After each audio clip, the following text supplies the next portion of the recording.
আপনি তো পুঁজিবাজারের আসলে উত্থান পতন এবং ইতিহাস দেখে এসছেন, তো এখানে নতুন সরকার এসে আসলে বাজারটাকে আরো কিভাবে স্ট্রেনদেন এবং স্টেবিলিটি বাড়ানো যায় সেটি নিয়ে আসলে কাজ করছে।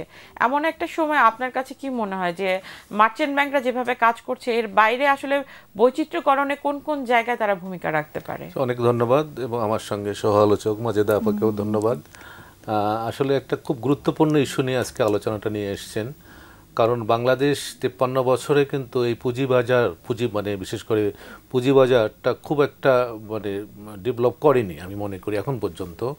এবং এখন যে ক্ষতগুলো এখানে অলরেডি আইডেন্টিফাইড হয়েছে, সেই ক্ষতগুলোতে বেস করে যদি সংস্কার করা হয় তাহলে, কারণ যে কথাটা আপা বললেন যে 10%টা এটা কিন্তু আরও কম। হ্যাঁ, মানে 10%, 8%-এর কাছাকাছি কিন্তু এখন এই জিডিপির সঙ্গে এই বাজারে রেশিওটা। সেখানে ভিয়েতনাম বলি ওরা 40%, 41%, ইন্দোনেশিয়া, ইভেন ইন্ডিয়াতে কিন্তু 120% এই পুঁজিবাজারে তাদের কন্ট্রিবিউশন। তাহলে একটা ইকোনমির মধ্যে পুঁজিবাজারের গুরুত্বটাকে আসলে নতুন করে বলার কিছু নেই। সেখানে এতদিন থেকে একটা স্থবির অবস্থা, এবং ছোট ছোট বিনিয়োগকারীরা কিন্তু এখন এই পুঁজিবাজারে আসতে ভয় পায়। যেটা আপা যে ইয়েটার কথা বললেন, যে প্যাকেজগুলোর কথা বললেন, দেখেন মার্কেট ইকোনমিতে আগের যে কনসেপ্টটা ছিল, আগে কিন্তু মানে এই সেলারদের কাছে আসতো, এখন কিন্তু উল্টাটা হয়ে গেছে। আপনাকে বিশেষ করে কনজিউমারের কাছে যেতে হবে, ক্লায়েন্টের কাছে যেতে হবে, ক্লায়েন্টের সঙ্গে ভালো ব্যবহার করতে হবে, ক্লায়েন্টকে আপনি নিয়ে আসতে হবে। ছোট ছোট যদি ইনভেস্টরকে আনতে পারে তাহলে কিন্তু আপনার এই মার্কেটটা মানে ভাইব্রেন্ট হবে। এটা একটা ভালো উদ্যোগ নিয়েছে, বেশি দিন হয়নি এটি, এই উদ্যোগটাকে আমি স্বাগত জানাই।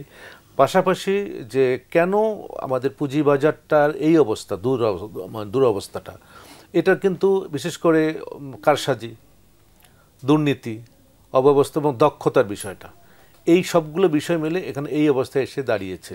সেখানে এই মুহূর্তে কিন্তু পুঁজিবাজার একেবারে স্থবির অবস্থার মতন অবস্থা। আপনি যদি স্বীকার করেন বা না করেন, আমরা যারা আসলে অল্প কিছু শেয়ার যারা আমাদের আছে তারা কিন্তু খুব একটা হতাশার মধ্যে আমরা আছি। সেই জায়গা থেকে বেরিয়ে আসতে হলে আমার মনে হয় খুব 3টা মেয়াদি পরিকল্পনা করা উচিত। এটা হলো স্বল্প মেয়াদি, মধ্যম মেয়াদি এবং দীর্ঘমেয়াদী।